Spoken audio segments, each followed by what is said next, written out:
welcome to episode 11 of the Comedy Defect podcast. My name is Winter Phonander. I'm a comedian. I'm the host of the show. This episode 11, is with a very good friend of mine, Mr. Jim Daly. Now, Jim is a football parody specialist. He has over 3,000 followers on YouTube. I got him on here. Now, I had to edit out so much laughing because we got on so well. I have a lot of fun with Jim. We were just being silly. It was great. We talk about networking, about where to share your content, about the joy of creating these pieces. And it was great talking to Jim because he's talking about finding your voice online, and finding your voice online helps you find your voice offline as well because you know where you're coming from, you know what you're talking about. It's great to meet different people while I'm doing this because everyone's got a different energy. And Jim, it was hard to kind of keep the energy down, trying to focus on what we were talking about because we're having so much fun.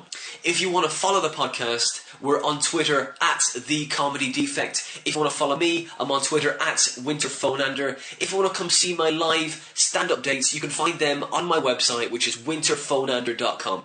If you like this podcast and you want to donate, we're on Patreon. Just go to Patreon, type in The Comedy Defect Podcast and donate as much or as little as you want. But you can't kick something back to us. Just leave us a nice review, share your favourite episode, because it all helps. That's going to be it from me. So enjoy this episode with football parody guy, Mr. Jim Daly.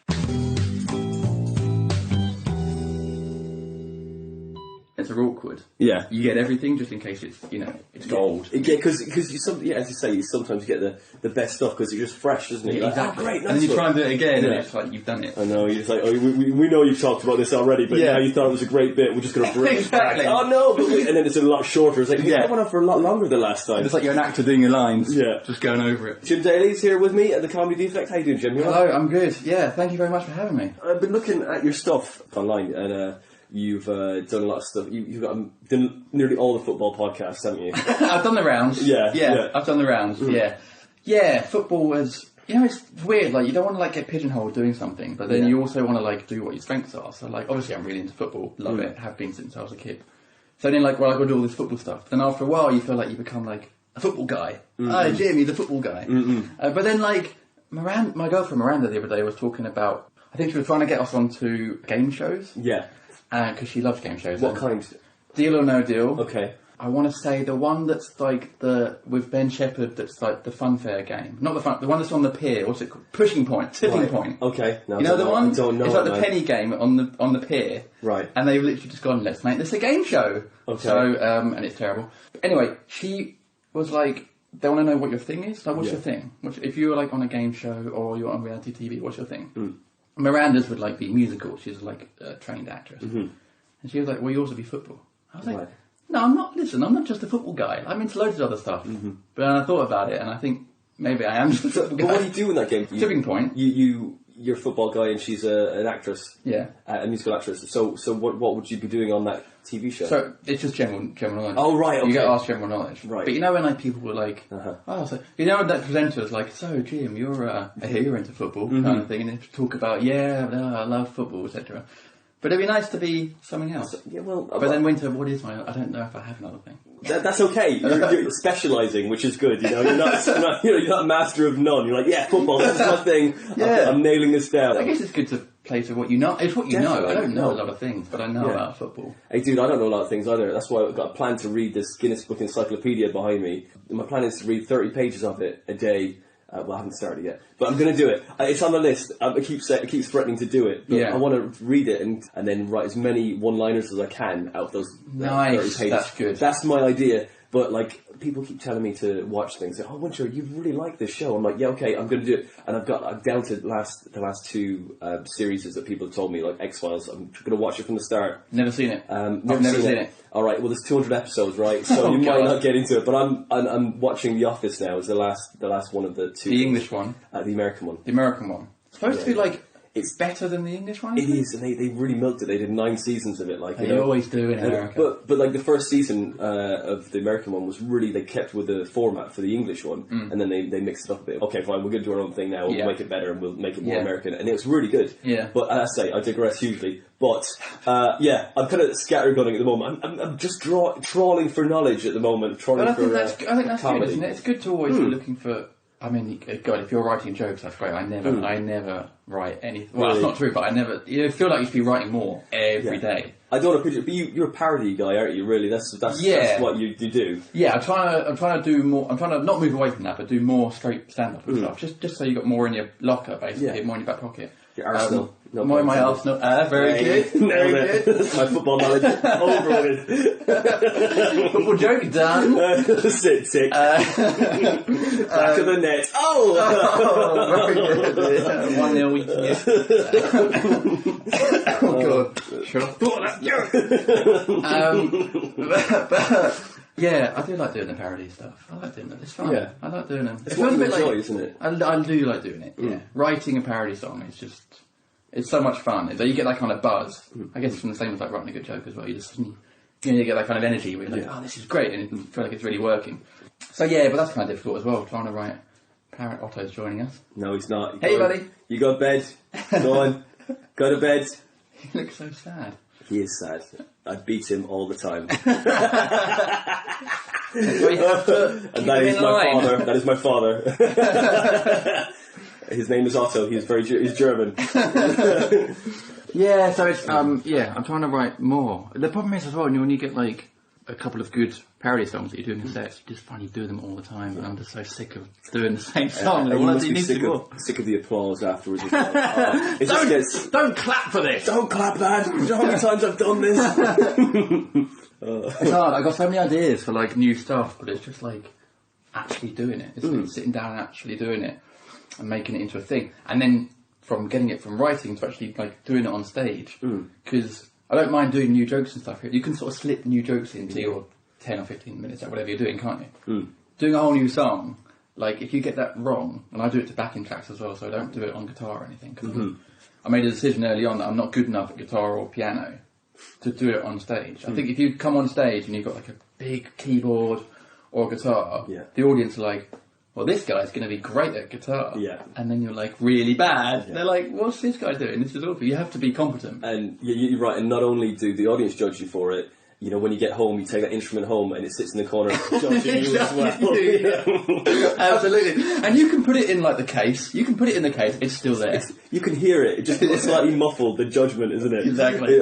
Mate, I had the same thing. I tried to learn piano. I was like, oh no, I'm shit at this. I'm so bad at playing piano. And I tried, and I had a girlfriend that played piano. I was like, and it was fine for a while. I was like, no, I hate this. And then I tried the guitar, and I had the guitar because a friend of mine did a backing track for. I did one musical song when I first started ages ago. Yeah. And it was about breaking up an engagement, whatever. It was a horrific, really cathartic song that just went really well. It was full of venom. And then I had a backing track for that. And I was like, no, I'll learn this song. And then, of course, by the time I came to do the song again, I was already over all that stuff, so it didn't have any feeling in it whatsoever. Just like, oh, I'm just doing this for laughs. Well, you know, how long ago was that? Well, that was a long time ago. Exactly. Yeah, so, exactly. But yeah, it's well, fair play, man. It's hard to kind of keep on that, and if someone heckles you, they just you're gone. Is it? You have to. Well, that's the thing. If you've got a guitar, you can break off from the song and you can talk to the audience stuff. If you're doing a backing track, you got to plough on through. Unless you can do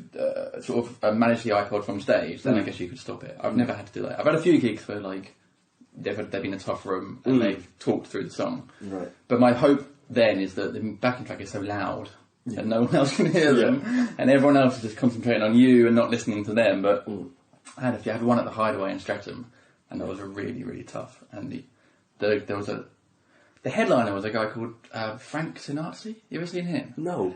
It's literally what it sounds like. He's a Frank Sinatra impersonator who sings like not Nazi songs, but like really out there songs. Yeah, he's actually really, really funny, and he's a really nice guy off stage.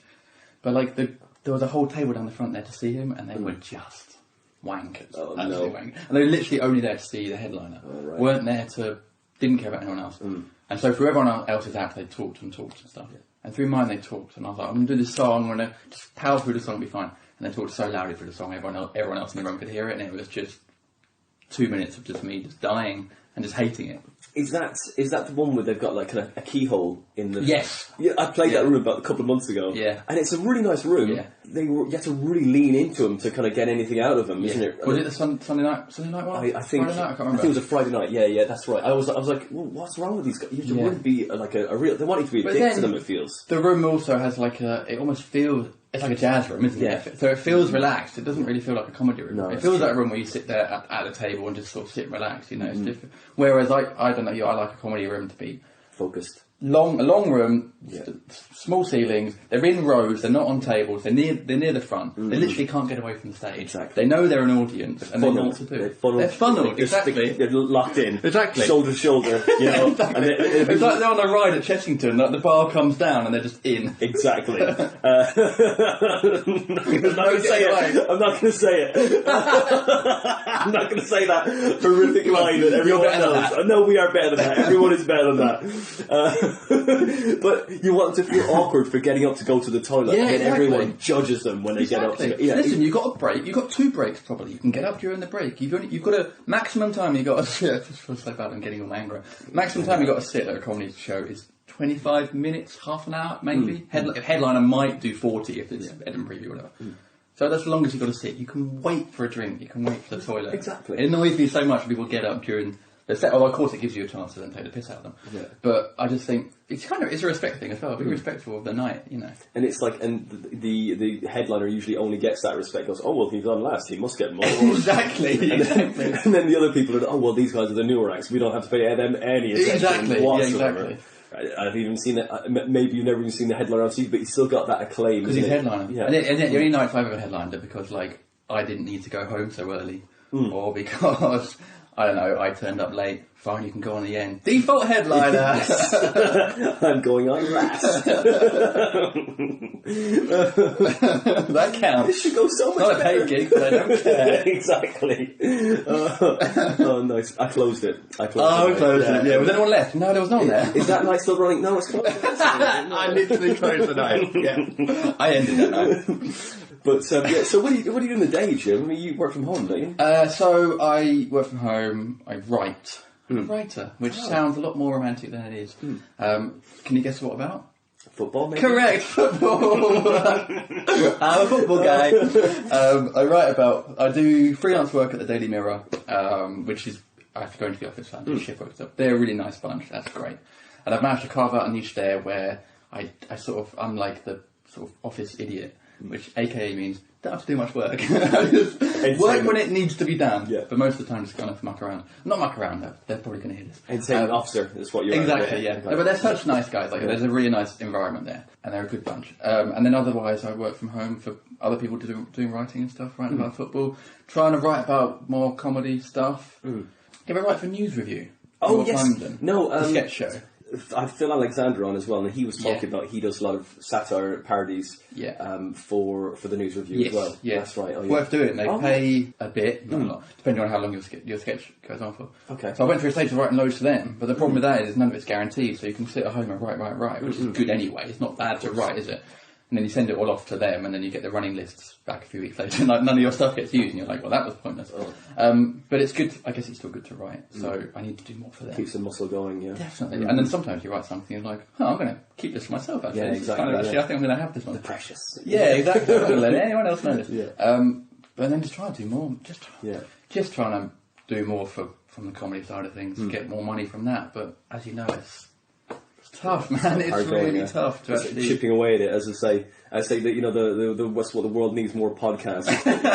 Just kind of more comedians talking. Like that's really hard. Yeah, you find it hard. Yeah, really hard. I mean, really, it just becomes like a self-help thing, doesn't it? Yeah, it's like, definitely. Oh God, we're feeling the same thing about comedy. And then other comedians listening and like, yeah, I knew they weren't doing so well. That's great. That makes me feel better about myself. But what you want in the ideal world, I want all of us to be doing well. Like there are so many great people on the circuit who are not either getting paid gigs or cracking on, who we all know are brilliant, who have either been around for ages or are new people coming through. Yeah. I feel like we should all be making more money from stand-up, or there should at least be more opportunities for us to do it. And I think at the moment, there's a real lack, I think, of genuine paid opportunity. There's a lot, but they want more TV names, they want more famous people, whether they're famous on the internet or whatever, which is another thing I'm trying to do, which is tough as well.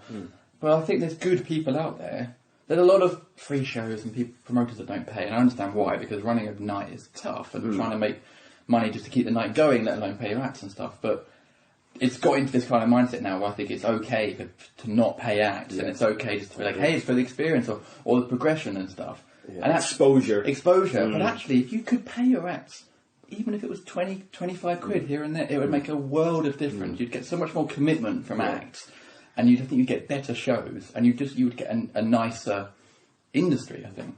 And at least just pay them just for the look on their face when just surprise them and go, there you go, we got. I did a really nice gig the other night. It was unpaid. It was called Yellow Comedy. Oh, based yeah. around Watford. Andrew Carberry. Yes.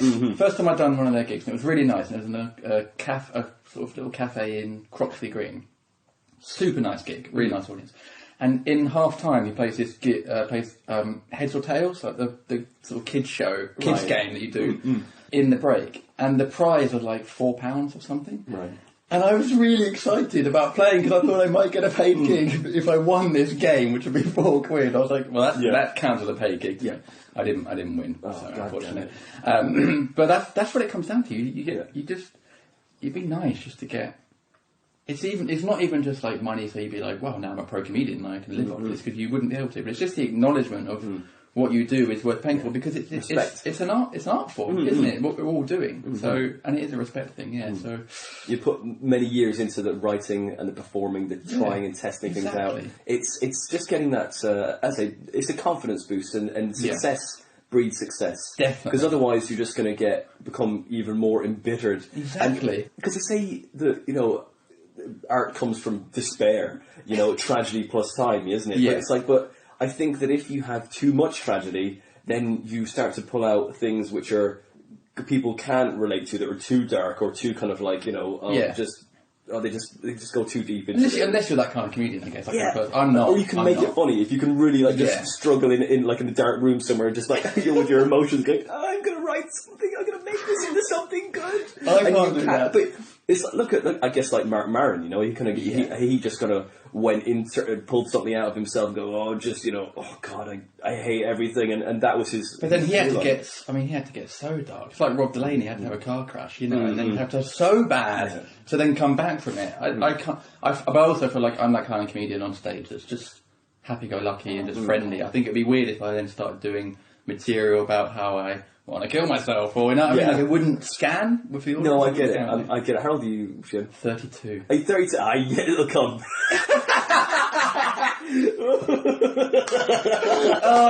Good. I got that to look forward to. I'm unmarried. I don't own a house, and I'm 32, so I got all that. Mate, I'm creaking towards 40 now, right? No way. Seriously? Yeah, seriously. What are you age? No, I'm on the way. I'm the cusp, dude. As my brother creaking, literally creaking. Yeah, as my brother says to me, I'm licking the arse of 40.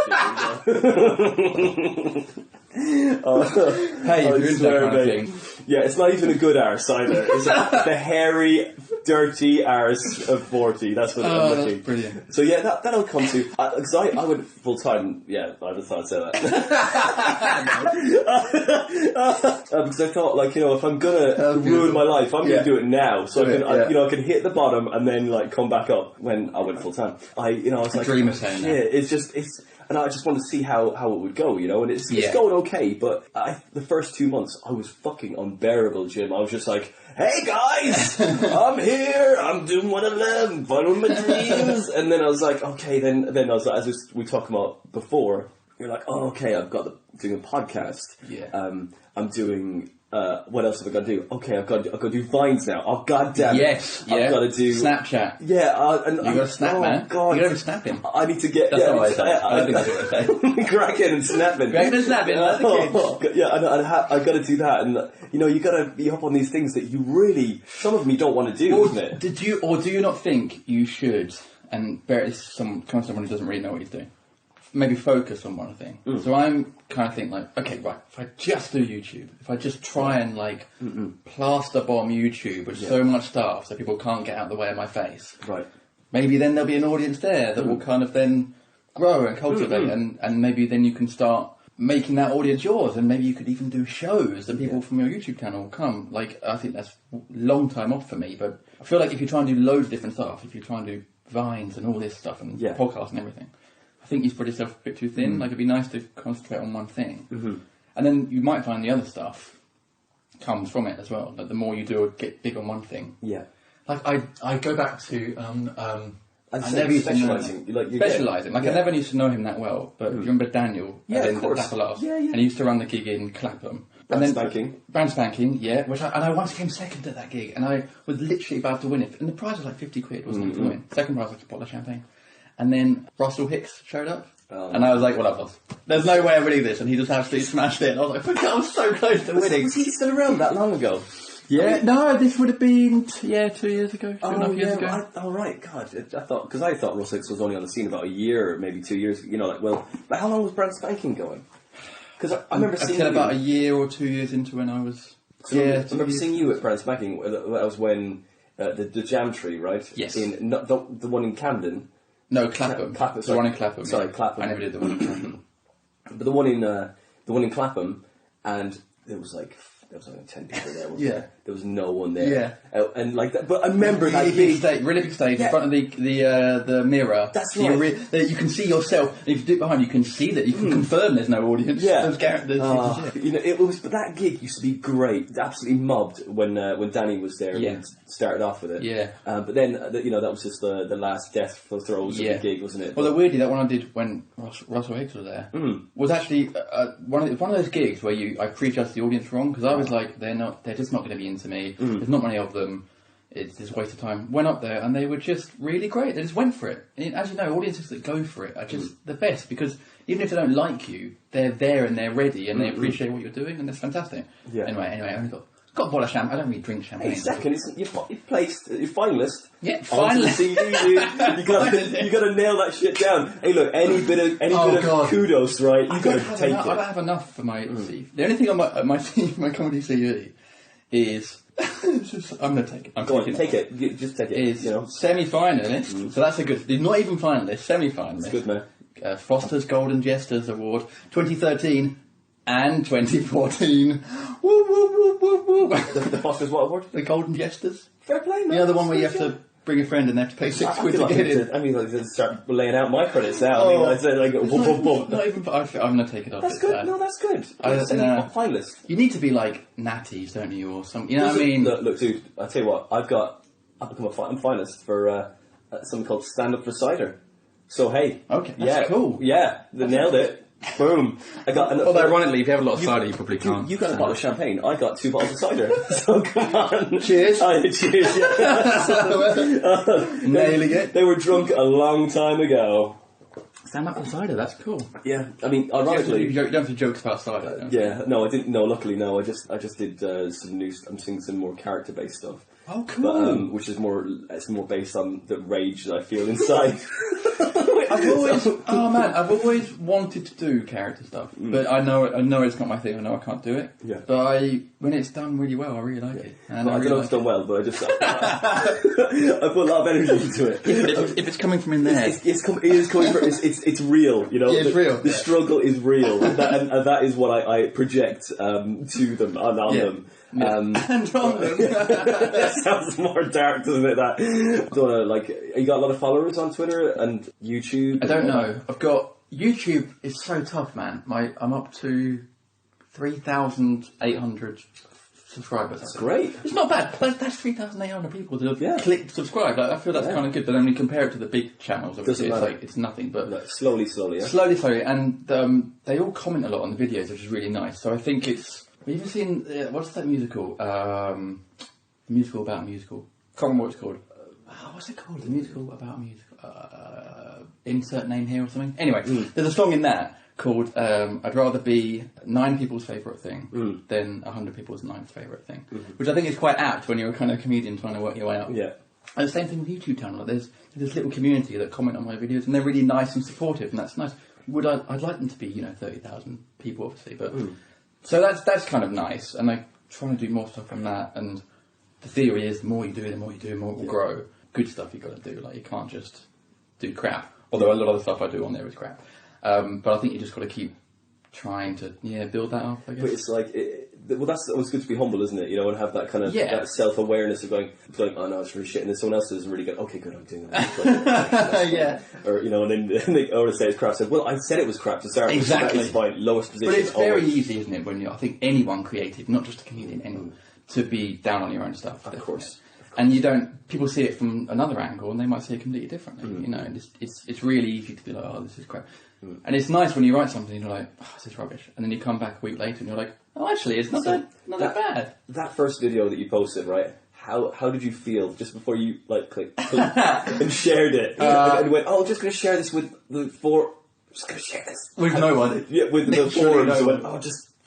The first video I ever did on YouTube was a parody song, parody football song, obviously. Who was it? It was a parody of. Do you remember Wayne Rooney got a hair transplant? Yes, saw that. Yes, it was a Wayne Rooney with that, and it was to the tune of Celine Dion. It's all coming back to me now. Like sung terribly. My singing voice is bad anyway, but back then it was terrible. And really bad video put together. Frog in your throat, is it? That's a little frog in my throat. Yeah, I'm very nervous. But it got loads of views and stuff, and I had to put it on forum and stuff. It was okay. It wasn't too bad, but I did that in a flat I was sharing with my mate Andy at the time, and Andy was one of these friends that lets you know when if something he's doing doesn't sound good. So he'd be tweeting I think JD's strangling a cat downstairs. I'm like, no, I'm doing a really parody song. Come on, I'm trying really hard. That's like your sidekick, isn't it? Yeah, exactly. That's really good. Exactly, that's really good. He's a good guy. And actually, I think it was him that came up with the idea for the song. I think it was him that was do Celine Dion. Oh, right. And I was like, okay, and then went away and wrote it and stuff. And then tried to do more. I guess it went okay. I didn't hate myself. Yeah. So. Do you think that somehow that all the content that you put out there, that one day it may just be a chronological order of a descent into absolute depression? Yes. It already is. Look at just how young he looked and how full of hope and joy. And then at the end, you're just like a homeless guy. With hey guys, vegan. Yeah, in front of a green wall in an alley somewhere, and the wall won't be painted green, just be mould on the wall. He's like, no, I'm not going to agree to green. This is the one. This is the one that's going to make me. This. Oh God! You mark my words, guys. This is going to get shared. But that is the thing, about the YouTube videos, because you do some where you're got this idea, haven't really got time. I'm just going to do it, cobble it together. You put it up there, and I've had a couple that have gone massive, and you're like, what? I wasn't expecting that. And then you do one next week, and you think, okay, this is going to be great. I've written it. I've done this. Done a green screen video. Do great, and it gets 100 views, and you're like, what? This doesn't make sense. This does not make. There is no science behind it. They can feel that your confidence in it. You see, exactly. Yeah, it's like the butterfly effect. Just the karma goes out to the universe, and you go, oh no, this guy likes. Look how much joy's in this. Oh, yeah. And the universe goes, fuck this guy. Bats it away. Oh God, it's just It's just but I'm told it doesn't. I'm told numbers don't matter, which is obviously bollocks. Totally, it's bollocks. But I'm told, hey, doesn't matter who's watching. Doesn't matter how many people are watching. It's all about who's watching. What kind of secret shit is that? That's whoever that was a living embodiment of the book The Secret, wasn't it? Exactly. So it's tough, man. But so I'm starting. I've decided going to keep the football theme on my channel. Yeah. And I'm going to this week. This is so lame. I really apologise. No, I'm going to start a series on it. I tried to be serious there. I looked up and I could see you couldn't keep it in. I was just like, oh, I can't wait to hear this. It's going to be lame. Awesome. It's like a mirror image of my life right now. I shouldn't have looked at you. I should have kept looking at you. Okay, let me get it out, and then you can laugh. Okay. Right. So the football season's ended, but the transfer window's open, right? Yeah.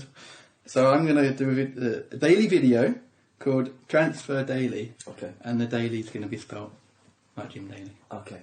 I thought you were going to go with a trans theme with it. Trans? Yeah.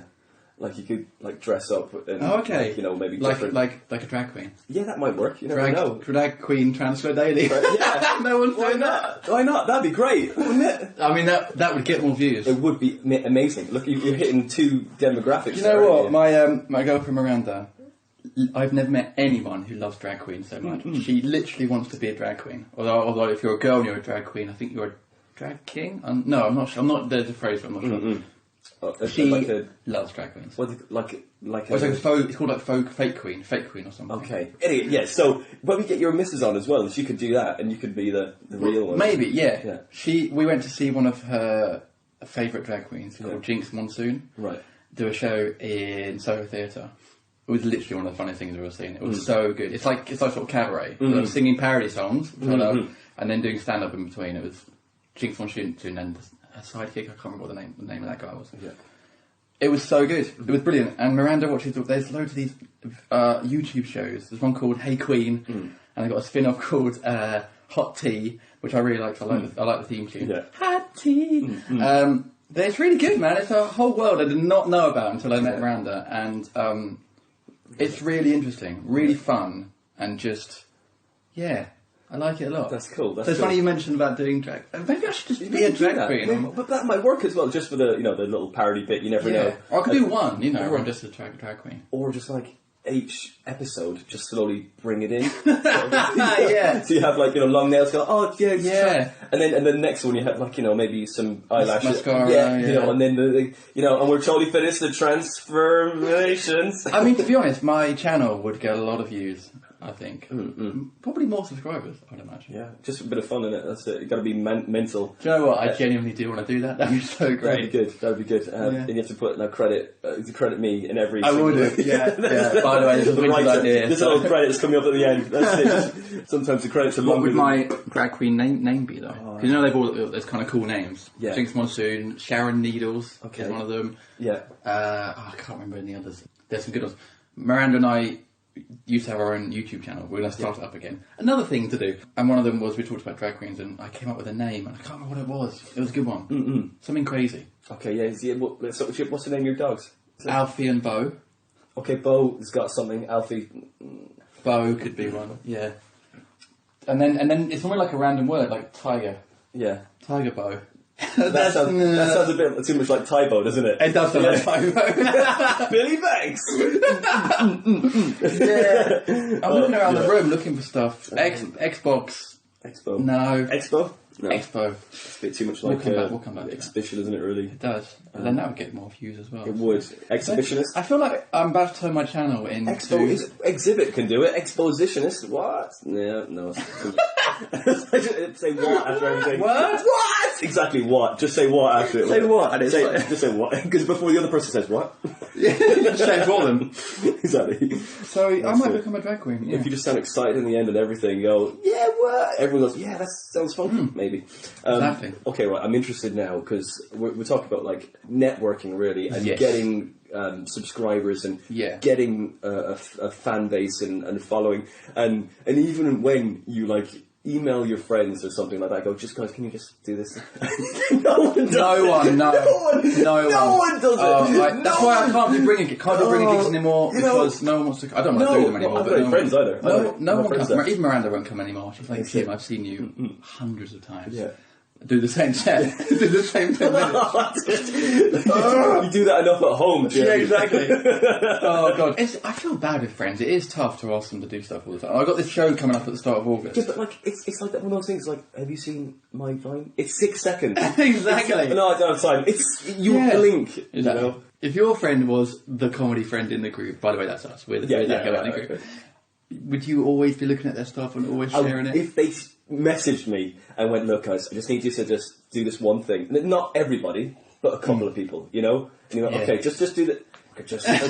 And you know they haven't. And you know, leave message. I actually see it as a bit of a, when my mates, not my close mates, when they actually do share something or put it on their Facebook and we're like, oh, Jim's done this song. I see that as a real victory. Oh, totally. If they're actually sharing it, they genuinely like... I've got this one friend called Callum.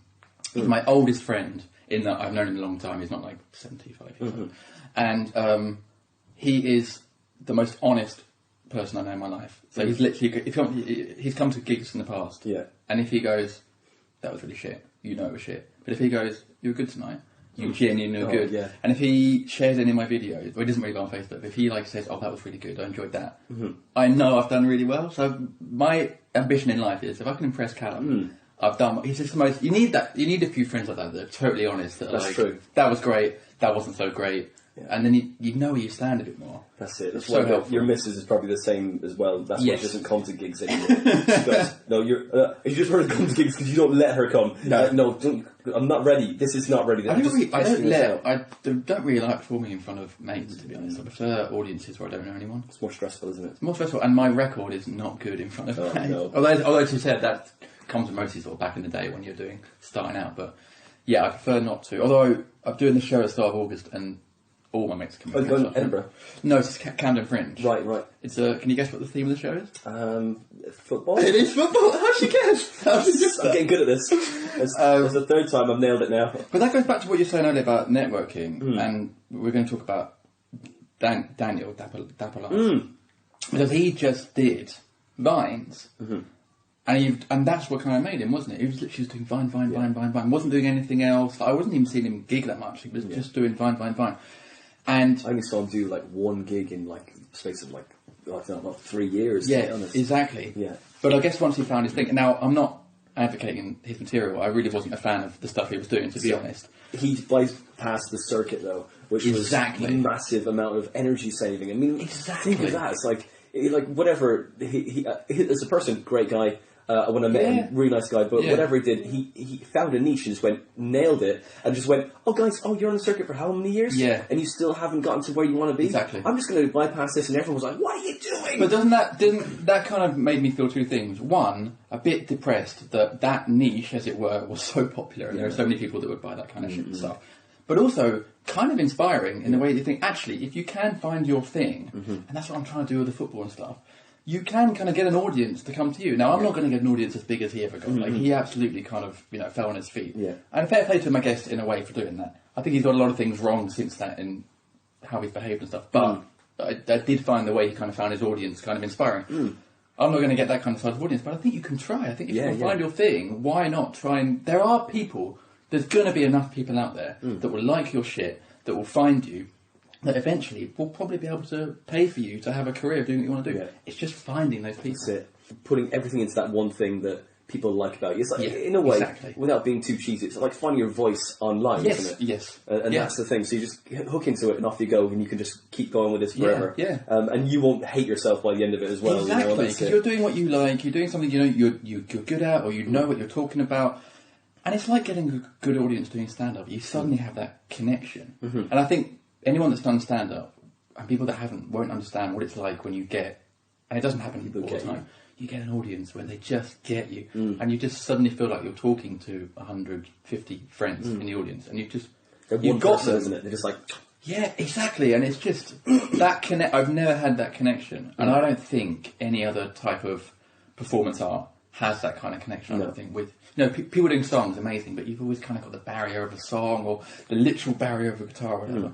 There's something about stand-up that's so kind of naked, but when you get that proper connection with an audience, it's indescribable. There's nothing like it. It's incredible. Like it. And it doesn't, it does not happen all the time. It rarely happens for me, but I really just, love it.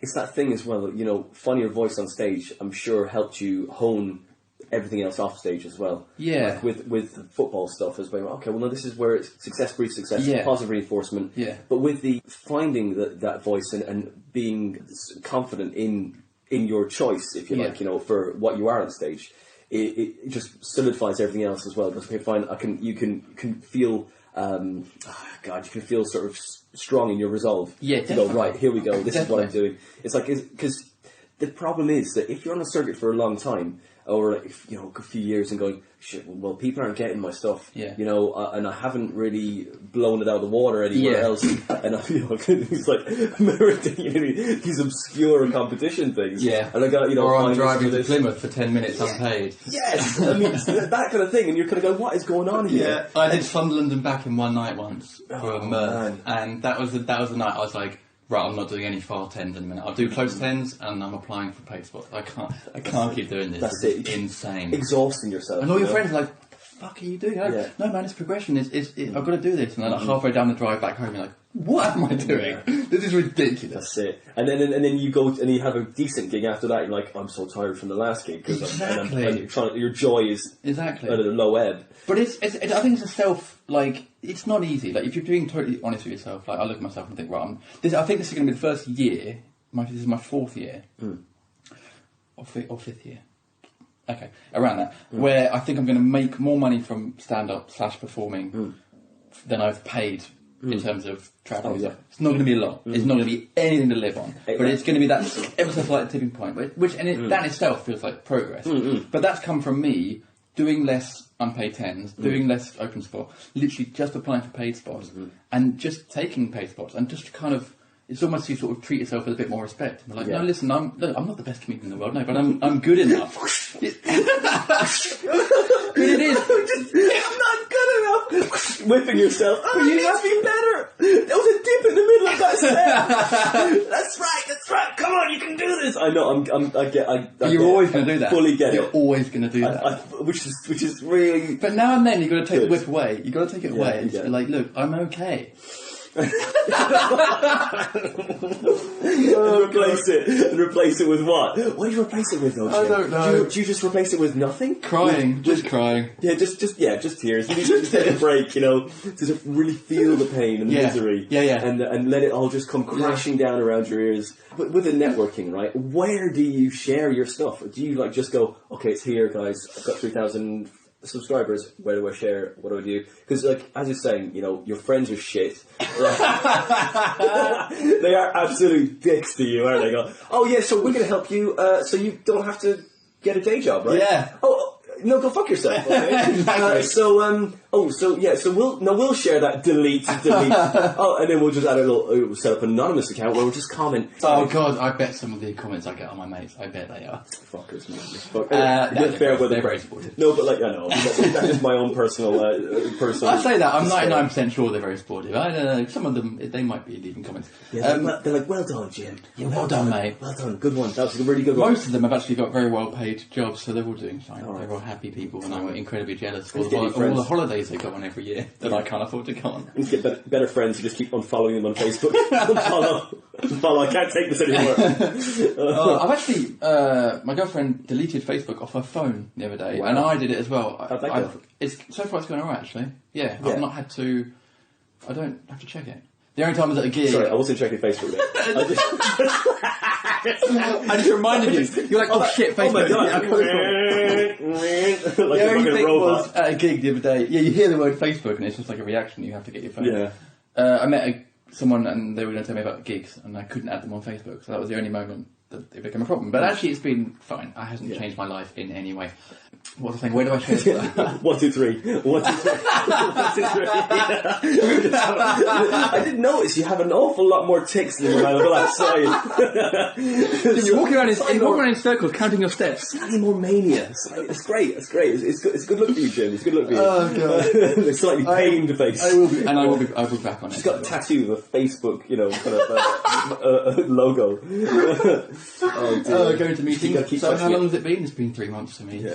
It's a chip. Oh dear. God. It's going to get like that, though, isn't it? It will. I don't. Yeah, but then we're of a generation where we weren't grown up on social media, so we were introduced to it. Yeah. So is it easy? Literally grown up, isn't it? Your parents take pictures of you. And now. Exactly. I'm not that young, so we're in the same generation. That's okay. Thanks, man. I don't have a problem with my age. It's fine. I mean, if I kind of like get, I don't want to get to that age, right? I was talking to someone, I was talking to Jay Islam, about Dapper Laughs as well. Yeah. And about how he bypassed the circuit as well, and all these comics paying their dues. Yeah. Paying their dues. Basically, I think it's like they say paying your dues, right? Isn't it just wearing the other people out on the circuit? Yes. It's like, oh, here you go, just jump in this hamster wheel. Yeah.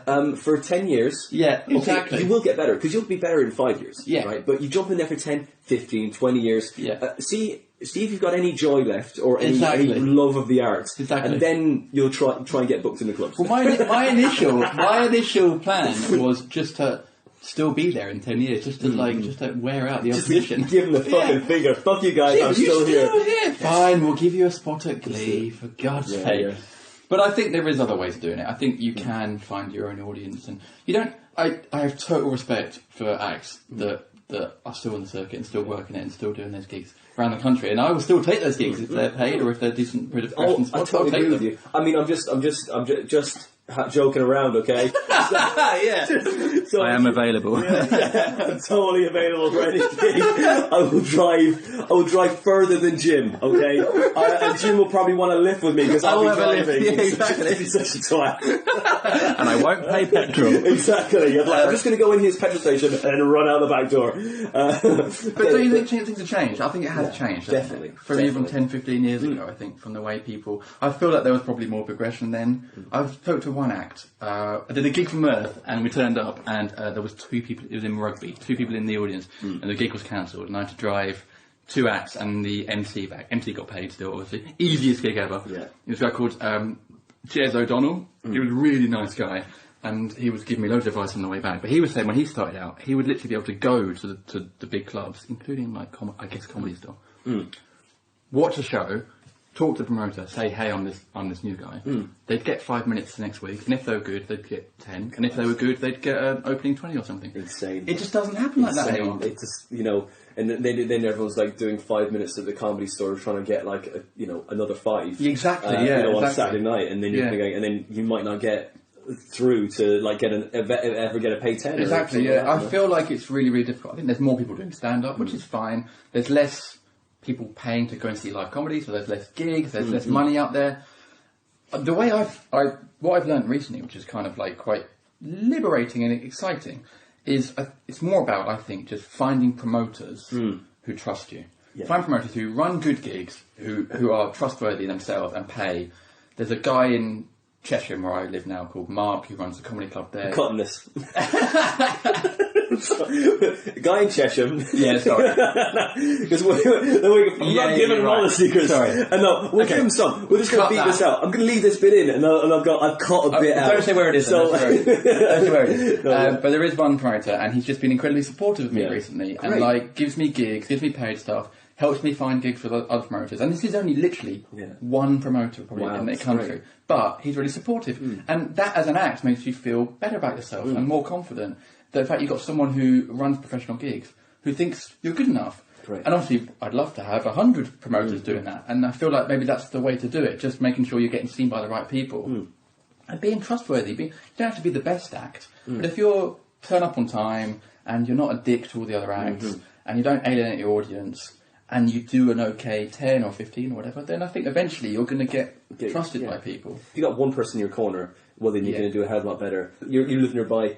Chris Norton Walker lives nearby as well, and we do a lot of gigs together and stuff. So it's just kind of finding the people that are on the same level and the same headspace as you. Go right. We can all come. We've got to bring a car share. Everyone's good. Let's go have it. Have a great night if you all come together. And then it's more enjoyable, and because you want to enjoy doing the gigs as well. I just think it is tough, and it is tough finding promoters and doing gigs and paying your dues and stuff, which I totally get and I respect.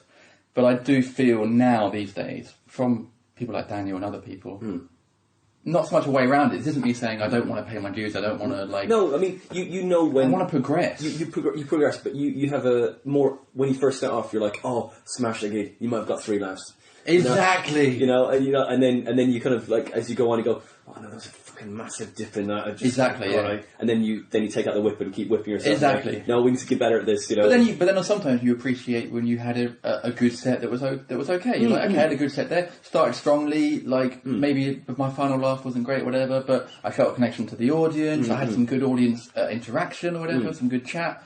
I think you sort of appreciate more the more you do it, the things that are actually important. Yeah. You know? Well, speaking of like first few gigs, how was your first gig? My first gig was, well, as I say, I think it was amazing. I was Okay. everyone says, oh, what an amazing gig. Really did you might have got a laugh, and that was like from a room full of people. Or your mates. If you brought mates to your everyone brings like 10 mates to their first gig and they can smash it. Like, of course you did. Your mates were laughing at everything you did. I had 3 friends and a girl that I was engaged to, right? Wow. And that was the one I was telling you about that did the song. Yeah. And then, so I did the song, but this was after we broke up, right? And that was following that night, actually, of that performance. And I did that song on my 4th gig. Matt Kirshen was the guy that was headlining that gig. Yeah. I brought all my friends to that gig. Yeah. And I was like, but I was so nervous, like, I've got to smash this gig. I've got to nail this gig, because I've invited all of my ex-fiance's friends. Yeah. So I've really got to do well at this gig. And I was like, in the green room, like, rocking, and I'm smacking myself. I was like, come on, Winch, you got to do this. And like, I really nailed that gig, right? Because my friends were there. Yeah. And I really felt the connection of, like, as you said, all of the audience becomes one person. Yeah. They were one person because they knew me. Yeah, exactly. So I didn't have to work it. And someone came up to me after, one of the MC came up to me after the gig and like, you invite a lot of friends, didn't you? So I was like, yeah, I did. And I thought at the time, I was like, yeah, he's just jealous because I got it. I nailed it. And I was like, I was such a dick. I recorded it, actually, I filmed it. And it was great. And the song went well, as well, which was the most important thing because I was like, shit, I've got to nail this song. Yeah. Because this is all about her. And all her friends are going to see this. Oh, God. And it was pressure, man. Oh, no. So I put so much pressure on myself. Like, right. And then it went, I say, for my fourth gig, it went well. My first gig, I did 20 minutes. Wow, 20 minutes. I was supposed to do 5. What? Seriously? The first few gig mistakes go, oh, I'm just going to do... You did 15 I was minutes so full of adrenaline. And like, was the promoter like hooking you off? No, it was a course. It was a course age. Oh, okay. And it was just kind of going...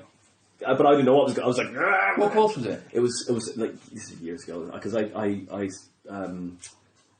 was what was it? It was a course that was run in East 17. Okay. No, that's a fucking band. But it is also a postcode.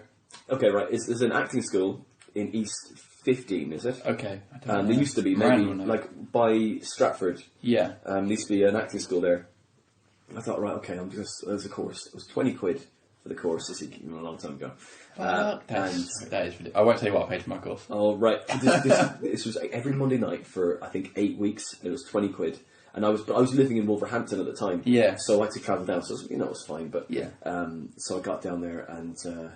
one of those. You're at the age you're like running everywhere. Yeah. And I just remember like, why am I running? I don't know. I just don't want to be late. You're not going to be late. You've got loads. I know, but I'm just running everywhere just to show everyone that I'm fit. Constantly sweating. Why is that? Yeah, it's like, isn't it mental when you're young? Yeah. Like you're just on this mission. Yeah. Everything's a mission. Even just crazy running for milk.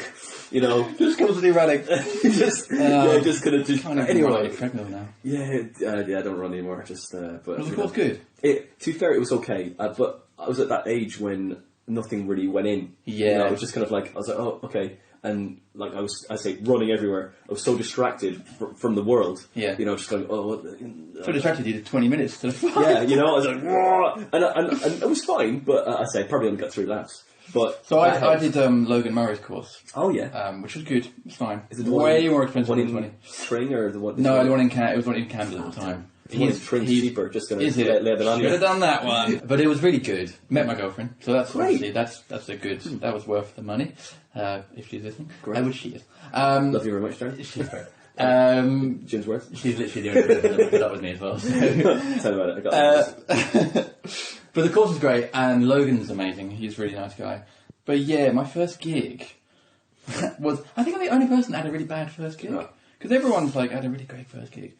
It was pear-shaped comedy. Oh, well, come on. Come on, Jim. What I only found out recently it's supposed to be a bad gig. Dude, you're expecting miracles. You're like you can take your best goal down there, and they'll just shit all over it. It's just gotta go. But I really like and that will be Brian so and Crystal. Like I really like them. They're lovely. They're lovely. Yes. Well, I didn't realise it's supposed to be like a shit gig kind of thing. But even for pear shaped, it was like the worst thing because they had a headliner on before the half-time break, as per, so they can go off and do another gig somewhere. And it was, I want to say Robert Smith or something. It was a guy, really camp guy playing keyboard. Robert White, right? Absolutely amazing, like so good. And of course, I'm going on I was going to do a song on my guitar after, thinking, oh god, I'm going to be shitting about this guy. And he starts doing a bit in his song about the promoter, Anthony, the skinhead guy. Right. And he starts like taking a piss out of him. He starts saying like, he's a cunt. And the promoter doesn't like this, and he's like, fuck off, mate, fuck off. And then Robert keeps playing, and everyone in the audience is like, this is great. They got a little banter bit in the song. 5 minutes later, when they're going, you're a cunt, get up, get up, no, fuck off. Yeah. Oh shit, this is not part of the act. They're actually having a full-on blown argument. Yeah. Robert packs up his keyboard, storms out and stuff. Anthony comes on. He's like, oh, I'm never having him again. Yeah. Right, we're on a 5-minute break. And then we're having a first act. 5-minute break. Everyone like either fucks off or sits there in silence. Oh no. Come back. First act for the second half. Now doing his first ever gig. Jim Daly! Awesome. So just ready for comedy, weren't they? Oh my god, it was just the coldest, no energy room. It was horrible. Two of my mates were there, and by this point they're like sat behind the seat, trying not to like, you know what I mean? They're hating it. Bless them for coming. And I died on my ass because there was, I mean, combination of no energy in the room and me being absolute shit as well. Did a terrible song on the guitar. That was the day I realised I'm never doing guitar on stage again. And it was horrible. But for some reason, I came back and kept doing it. You know what I mean? It's you're like a dog with a bone, isn't it? Really, it's like, you know, just getting up there and facing that adversity. You go, okay, no, I can get better at this. Exactly, you know? That's what it was. Exactly. And you've seen other people go, no, I might have died, but there's people that died badly. Exactly. You know, and they died with just. I remember I did the Comedy Store Gong Show first time ever. This is a while I've never ago. done it. I've done it twice. I did it. This is like a while ago, and don't get me wrong, I haven't got through ever. But I did the first time, and I invited my dad and my dad's girlfriend and my brother. Yeah. And I was like, okay, can I just bring anyone else here that I know? That'd be great. And and I was going through like a phase of Bill Hicks. You know, I was like, and I wasn't doing this material, but I was doing it. I was like, okay, fine. Yeah. And John Fothergill was the MC. Yeah. Great MC. And I think I was on the second or something like that. You know, I was like, fuck. So anyway, I lasted 17 seconds, right? And I was like, okay. And I was gutted. But I was like, okay, I was shit. You know, John Fothergill came on and went, well, that spells that myth. Not all Irish people are funny. Oh, God. And I was like, okay. Nice one. Cheers. Oh, God. And then I went on the second time. But, on the same night, right, there was another guy. And I used to just watch, just watching to the end of the night. And, which is cathartic. And there was a guy who went on, I think he was an Italian fella. Yeah. Good looking guy, right? Yeah. Tall, and walked on like, with a swagger, you know? Yeah. And then went up to the microphone and it was like, all right. And they went, as soon as he said the first word, they gonged him off. and then he went mental. The guy was like, you just dance because I'm good looking. Rah, rah, rah. And just like started pointing at him going, yeah, you know, well, I know, just because he was like so full of arrogance. Like, you got to die well, like a samurai. You got to die well. Yeah, just take your fate. Take your hit, you know. Go out with all guns blazing, but don't do that, you know. It's hard to do sometimes, of course, you know, when they're being told dicks to you. But like that guy really just did the wrong thing, and then John Fothergill went up back on stage and went, "Oh, guys, come on, that was a bit harsh. We should get him back on, shouldn't we?" And they're like, yeah, let's get him back on. And he was like, so he swaggered back up to the microphone, and just as he picked up the microphone, they gonged him off again. Brilliant. And it was great. I was just like, but look, dude, we're digressing hugely about gigs now, but look, I want to know. I've got a quick question now about the Gong Show. Do you actually, if you get through it, do you get a spot at the Comedy Store? What's the deal? If you win it, I think. There's a winner on the night. Yeah, there's a winner. People that get through and then there's a winner. A guy, Tom Mayhew, won it recently. Yeah. And I think you get a spot on the weekend. Okay. Hopefully they really like your stuff, if you think you're suitable, I guess, as well. So it's many different factors now. But it's a high risk, low reward venture. Well, I think that like other promoters see that you've won it and go, "Oh, he's won it. He must be great. He can't be too bad." Yeah. That's it. And again, it's all these things, isn't it? It's like success breeds success. Okay, we can't be that bad. Yeah. Okay, he's done great.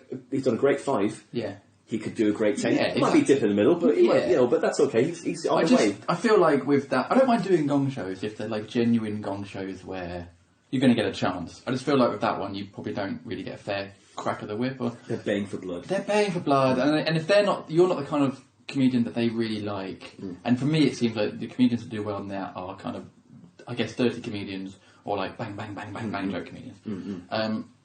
But hey, I've never done it, so I can't really. But what we're saying, we're talking about finding your voice online and finding your voice as a comic, right? Now the thing is, if you're on the circuit for a while and you're not getting any like looking for any great gigs or whatever, you have to start thinking, right, it must be my act.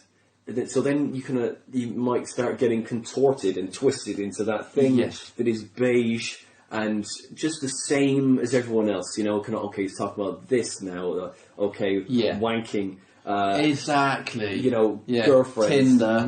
Tinder. Oh God, that's a great one. Online dating. Well, I haven't done a lot of I've not done any open mic stuff for ages, but I'd imagine that a lot of open mic now is about the referendum. I'd imagine there's so much referendum. And then you've got like dirty talk, and then and it's there's only so many subjects I know, but you start to kind of get bent out of shape a little bit, and then it's not really sometimes about the material. It's like, as long as you can make some stuff funny and your personality carries it as well, but then again, you want to write something that's different to all that as well. But also something you care about, man. It's got to come from, this sounds so wanky, isn't it? There's got to be something that's you care about. From here. So, Miranda listens to Richard Herring's podcast a lot, which is good. I need to listen to it more. And Adam Buxton as well started doing one, and I love Adam Buxton. I think he's great. And Doc Brown was on Richard Herring's one, I think it was, and he was saying that he sits down and just, first of all, before writing jokes, he writes about what's in his head, anything that's sort of bothering him that day or whatever, writes it down, anything he's thinking about, any worries, anything that he found funny. And then from that, he then tries to find the funny in it, right? So instantly he's writing jokes about stuff that matters to him because it's literally come out of his brain. So already then you've got a connection to your material, and it's something, and it's truthful. I think as well, like, you can spot an act who on stage is doing jokes because they think they should, or they think they should be talking about this kind of thing, or whatever. It needs to be kind of truthful in a way. And I'm still trying to find that. I'm not an expert at that at all, but it needs to be something you care about. Audiences can tell if you're kind of not being fake, but if you're doing something that's not really true to you, I guess, in a way. You've got to, because it takes more bottle to go, look, this is me. Definitely. This is what I feel. Definitely. Rather than this is something I made up. Okay, in a Saturday night crowd, they just want jokes. They don't want to know about you, but that is fine. You've got them as well. Yeah. You'll have an arsenal of every single... nailed it again. Very good. Back of the net. But what other teams do you know? I think it's all over. Just walk that one in. But, that's good. You know, you have... I'm trying to think of other teams I can squeeze in there. You have all that stuff in your arsenal as you go on. Oh, I don't need to again. No, but you don't want to Stoke City. That's true. Poor. That's really bad. You know, but you think that sometimes you need to be spurred on by. Good. That's good. Okay. And you know, but we're just Wimbledon now, aren't we? We're nearly Wimbledon. Fucking hell. That's just tennis. Tennis. Right. But right. It's fine. We're done. But it's That's so bad. I'm sorry, that was so bad. Now I just can't stop thinking about football teams, and I don't know any of them. I've none. I've got like 5. Like, you know. Anyway, so you've done the best puns though so far. Okay, that's good. Anyway. Mates.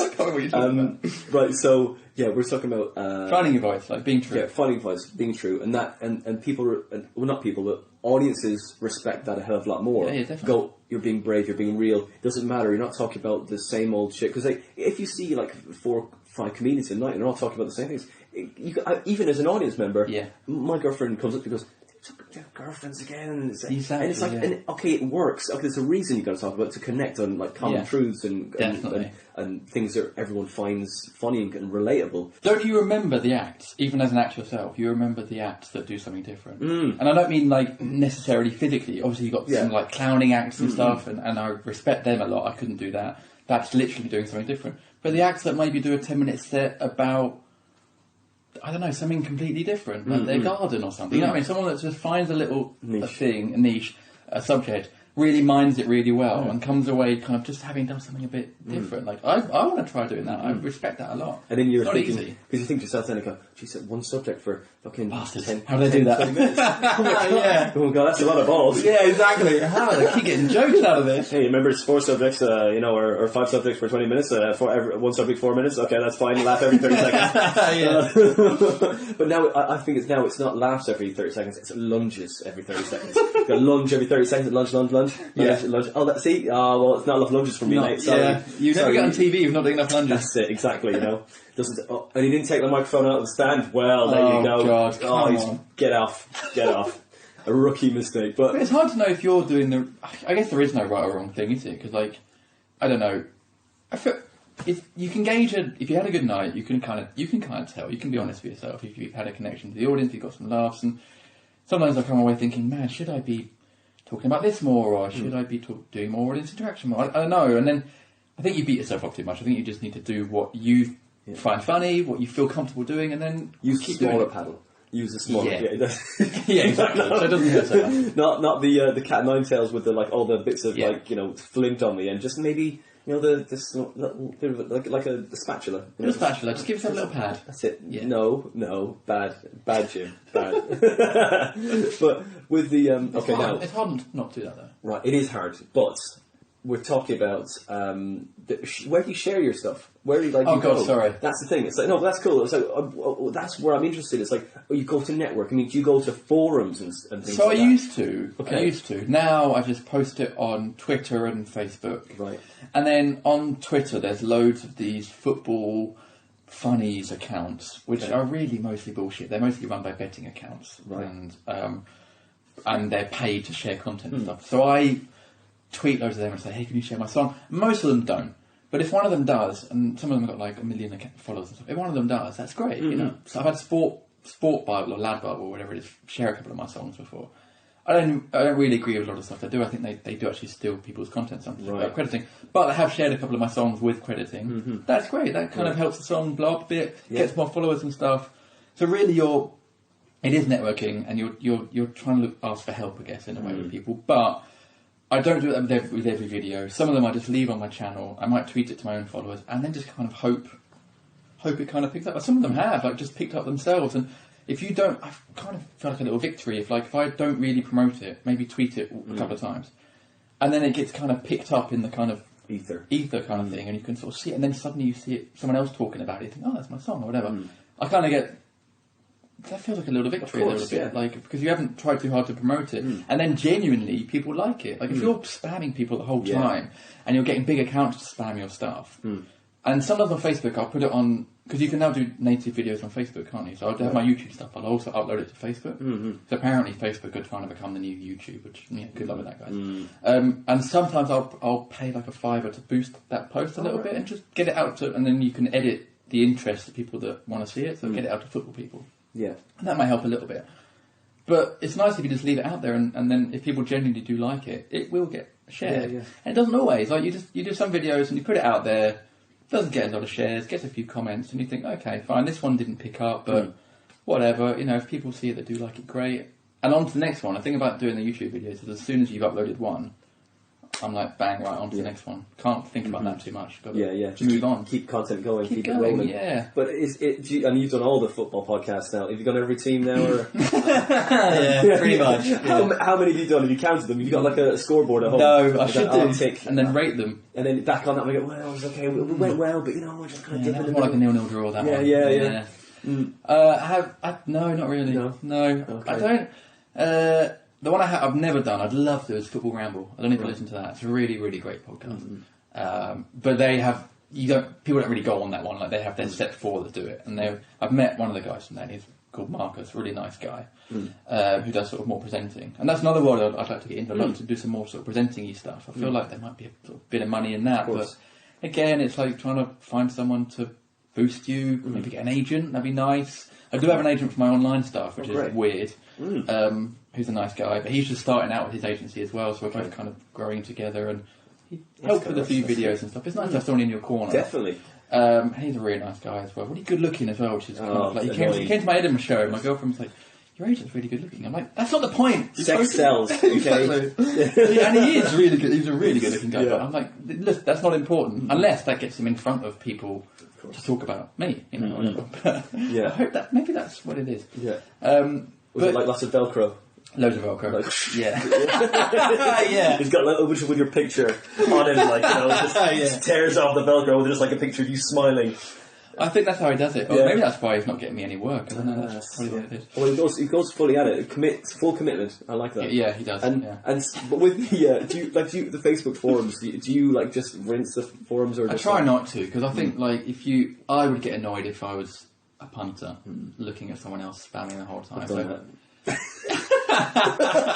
I've made that fatal mistake, and now I put post on, and I know that no one can see it. Because I go, oh, I put a question, no one's fucking even seen that at all. You've got to be careful, and I think sometimes you just got to trust that your stuff will get seen by people, and it will get circulated if it's good and stuff. So get better content. Yeah, get better content, man. I've got the series starting today, haven't I? Transfer Daily. So that's Nice. That's it. That'd be great. Oh god. I mean, then just keep tagging it with all the things that are like, whoa, what's it? This sounds like it. It's clickbait, isn't it? Really? Yeah, I might start tagging it with like sexy girls. Dude. I just wear like just a random like a Joker thing as well. Yeah. You know, like what was it? Those Adam's Apple cover things. Yeah, that work. Oh yeah. But you just got to keep going. It's just as well because there's so many people doing stuff. Like even when YouTube started, which is 2006 or something. All these massive YouTubers now, and you watch some of them, and it's literally them just talking to camera about their day and stuff. Yeah. The reason they got so many followers is because they were there at the beginning. They started out when there wasn't that many people doing it. Now, if you try and do it, there's so many people. You're competing with like so many people doing it. It's tough to get yourself. It's like doing stand-up. It's tough to like raise your hand above the crowd and get yourself heard. That's it. But you just got to keep doing it, I think, and trying. Yeah. People will come to you. It can be a good thing as well. I think there are a lot of people who do YouTube stuff, and actually, they might be people who, in their real life, are a bit of a loner or struggle to connect with people, and then they can connect through the YouTube stuff. So that's kind of cool. The thing is, like Jim, it's like I am a loner, right? I'm a massive. I mean, I'm trying to make it sound like kind of cool now. I'm a loner. But it's like James Dean. Was he a cool loner? Who's a cool loner? Yeah, I think that I'm more of a kind of kind of a Gollum type. I mean, not one of the cool ones. He made friends. Sort of. He got people to trust him. See, I've even got the voice. but no one trusted him. Everyone thought he was a bit of a fucking weirdo. They did for a bit, and then they... Yeah, and I'm getting a hairline as well. I'm getting that... You're doing dude, you're doing better than me. You're doing better than me. You're doing okay. Anyway, thanks, man. That's another thing. I could talk for hours about hairlines, honestly.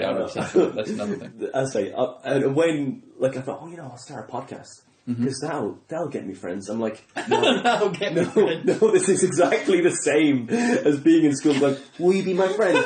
Will you please be my friend? And everyone's like, no, we don't want to be your friend. Why? Why? Because you don't have any friends. Yeah, I know, but please, I just need one, and then it'll snowball. No. Will you be my friend, and will you let me confirm it on the internet? Totally. That's it. Subscribe. Yeah. And it's just exactly the same. It's like you're desperate we were for friends already before this. No, I know, but this is I know you better now, and I prefer it. That's why I like this. So it's like I can have a captive audience without having to have a basement. To change people. Be my friend. You will stay with me forever. Just be an hour and 15 minutes. Max. That's it. Maximum hour and 15 minutes. That's what I want. No, but I actually podcasts. I like talking. Yeah, you know what I mean? Like I like and I like. Actually, I think that one of the reasons I like doing stand up is I do like connecting with people. I like just chatting to people and just feel like I get to know people a bit better. Yeah. I've got this weird yearning to like be friends with everyone, especially like. I'm sorry, God, that came out. This is my truth moment of the pod. This is the moment of the pod. This is the moment of the pod where I just like reveal. So you're saying you want to be friends with everyone? No, but it's like I was at the gym the other day, and like there was this complete arse. Sorry, gym is huge, right? By the way, I am so stacked right now. Dude, it's like I wear smaller t-shirts, so no, I don't. There was just a complete arsehole, right? Complete arse. You always get one at the gym, right? It wasn't me, just no. And he was like doing one way. I literally heard him go, yes! It was so weighty. Yeah. But he came and sat down next to me at this machine. I had a weird yearning. Did he look at you while he did it? No, sort of. So I was like... making eye contact. Freaky. But he was like sat next to me, and I had this weird yearning to like go and talk to him and like become his friend. And I didn't, obviously, because I knew it wouldn't end well. So, I don't know. I had this weird I want to go and talk to this guy. Yeah. Or maybe just to confirm to me that he was a dickhead. Or maybe because there's this other guy at the gym who's like really chatty. There's like really chatty guy, and a lot of people chat to him. My personal trainer doesn't really like him. But he was in... Jim's got a personal trainer. I got a personal trainer, yeah. It's all Hollywood now. Yeah. He has an agent. I pay him to tell me that I'm great at doing the weights every week, even though I'm not every week. It's every month now. He's a nice guy. He's called Sam. He's lovely. He's great. I don't know why. No one cares. Sorry, my mum will really like this episode. Oh, God. Sam's lovely. Yeah. Anyway, this other guy in the gym was like, it's a bit annoying. But again, I was like, I had to talk to him. I was like asking him some banal question about nothing. But I was like, I've got to connect with this guy. Even though really it doesn't matter. But I don't know, do you feel the same thing? Sometimes you just feel like you've got to just talk. I don't know, I want to become people's friends. I don't know, it's really sad. When I first moved over here, I was like... I was probably the same. I was like, I want to be, and then after I lived in Uxbridge for like 3 years, I would randomly say hello to people, and people were like, what What the fuck are you doing? This is Uxbridge. No one's happy to be here. What is wrong with you? This guy's on drugs. And I think that's what people thought, you know. I mean, I remember when I went to college in Wolverhampton, don't like to brag, was there, and like, I was in the gym, I'd be in the gym, but I wasn't going, yeah! But people would be like, people come in and they take to the, I used to know the girl that works in the gym, and she was like, Winter, these people think you're on drugs. And I wasn't doing anything, I was just talking to people, normally, you know. What's wrong with that? I know, this is it. But I think because before I lived in Cheshire, I only moved there in November. I lived in South London, like Brixton and Balham and Streatham for a bit. Really liked it, really liked it. But you wouldn't talk to people as much. Like, you know what I mean? You wouldn't walk down the street and say hello to people. See, you just talk about the gym, you're like, just like... Stripping off, sorry. Just going to roll these up. Get a ticket to the gun show. Oh, yeah. Oh, look at those guns. You would get your money back from that gun show. You could ask for a refund, wouldn't you, from that gun show? That's it. The gun fair, the gun open mic. So depressing. The gun open mic. Oh, God. I'm so depressed about my guns. I don't know, but moving to Cheshire, because it's a little bit further out of London, people are a bit more chatty, people are a bit more sort of down to earth and happy to talk, I guess, and happy to, I guess, you know, humour me when I want to become good friends. No, that same in Hemel as well. Hemel, you know, it was like you go for a pint of milk and go, oh, it's gone. Yeah. Oh, nice. Yeah, fine. You don't need to have I'm not talking like an in-depth heart-to-heart. I just want to say hello to people and just have people say hello. Or maybe people recognise me in the lock of comedy. Oh my God, it's Jim Daly. People that guy wants to be friends with everyone. Run away from him. I don't know. Maybe it's the getting older thing, but you want to be part of a community. I guess. I agree. You know what I mean? And God, this sounds so wanky. But and I don't know. I had that in South London. There was people there that I knew, but it's different coming out of it. Do you think that podcasts become hack after a while? Do you think that everyone like puts them on and goes, oh, it's just talking about the same shit? Yeah, God. Oh, talking about community and go fuck yourself. You know, you think it's like maybe someone's scoring this at home. Maybe like someone's going podcast review or something. Like, oh yeah, they go talk about community. Yeah, they got like cliche boxes. That's it. Yeah, that's it. Like, how that they don't have any friends. Oh, there we go. There's they another one about gig progression. Yeah. Oh dear God, same old. You know. There probably are podcast reviewers. There probably are. I could get into that game. I could do that. I could review a podcast. Damn right I could. Yeah, I might do that. I think we should do that together. I think we should do. That'd be good. Yeah. That'd be good. You know, they peaked too early. I see the intro was great, and there's a bit of a dip in the middle, and then you see they lost the kind of energy, and then you know, and then someone says something that the other person you can obviously hear got offended about. Yeah, and then that guy repeated himself from earlier. He said it one way, and then the other guy said something else, and then you repeat it another way. That's what I do anyway. I bet when he listens to that, he'll feel like a right dick. Well, that's my conversation tactic anyway. That's just all I do. The same shit backwards. I like that. You just try to improve on the same conversation. Exactly. Again. From a different angle each time. I'm gonna one day get this. I'm gonna get there, and everyone will want to be my friend. Oh God! I know, Jim. I have the feeling as well. It's that, you know, it's the same. It's the same. I just want to be friends with people, mate. Same here. To be fair. But Jim, thanks for coming on. Are we done? Yeah, we're done, mate. We're done. We're out of time. It's been really good. I really enjoyed that. It was great. Jim, thanks for letting me do that, man. I really enjoyed that. Nice that was wicked.